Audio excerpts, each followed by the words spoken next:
Koy. Naka-sideline ka. Naka-isang araw, wala kang lampuan sa buhay ni Leo. Dapat inaalam mo muna yung mga bagay-bagay bago ka nagdidesisyon. Naman pa naman paalam ng tunay na nanay. Asawa ng asawa ko. Lapit. Huwag kang lalapit ha. Andiyan ka. Duka naman. Hindi duka ah.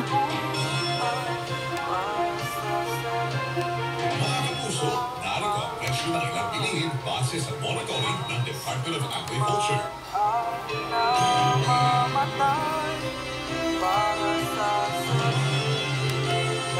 Hanggang sa muna yung mga kapanian.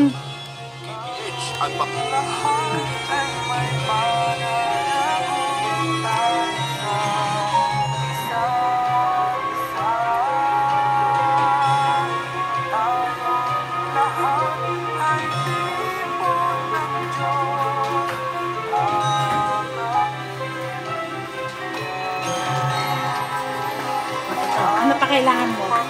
Hindi si Papa eh. Uy, wag naman. Para ma-shake. Kasi si Papa. Ato, maganda kayo. Maganda kayo.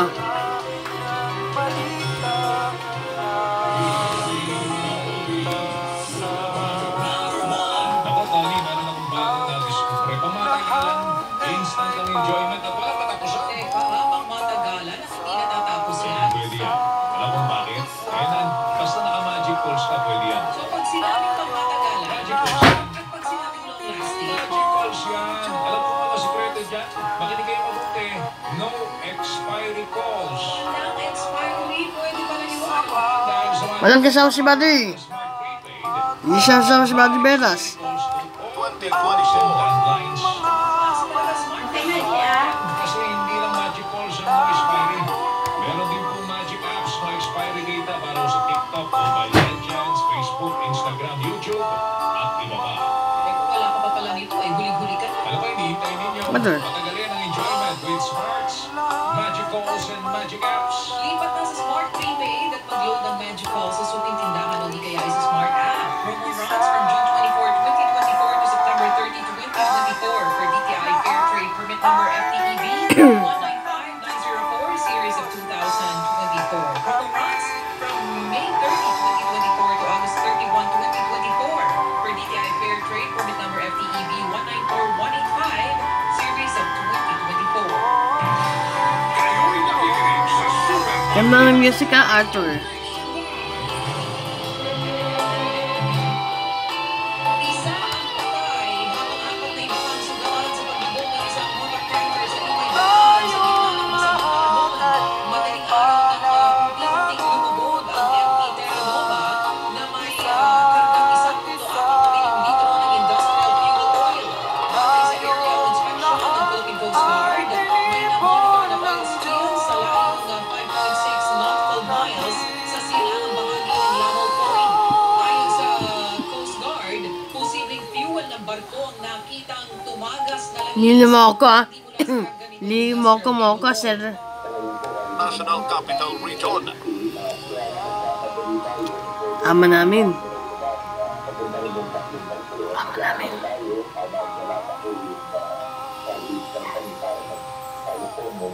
Hindi talaga.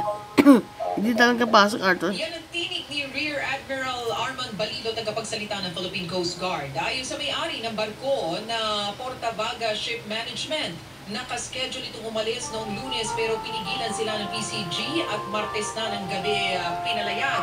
Naglalayag kayo? Ang PCG sa sinabi Naglalayag kayo? Ayan, no mga kaigan. The Natural Resources Secretary Maria Antonia Yulo Loizaga para personal na alamin ang On. insidente. Sa ngayon, hinanap pa rin ang eksaktong lokasyon kung saan lumubog ang barko. Ayon kay Bataang Governor Jose Garcia, positibo siya na makikita agad ang Si Alan kayo, nan sa magpakailanman. Si Alan kayo, ginay sa magpakailanman.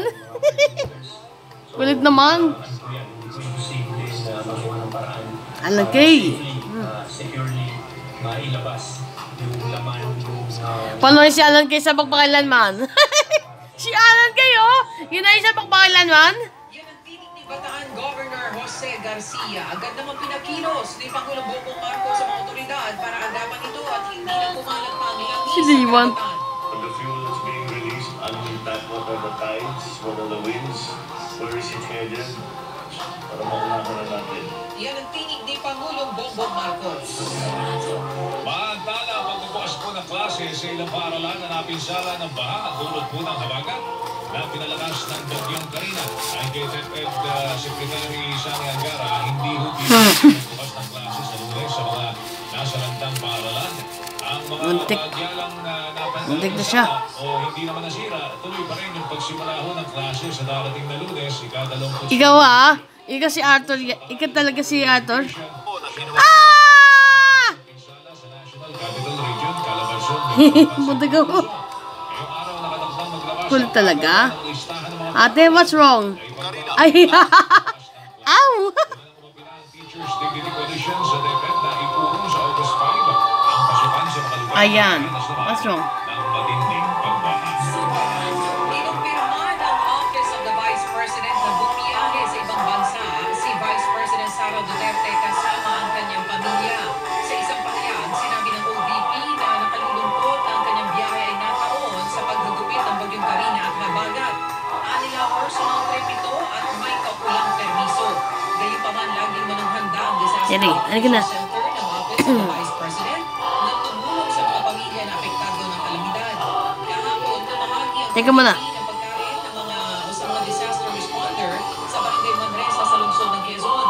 May ipinamahagi ring relief bags para sa 300 pamilya na iniligtas. Huwag kasigawan. Namataan ang isang barko ng China Coast Guard malapit po sa Manila Bay kahapon umaga. Arthur.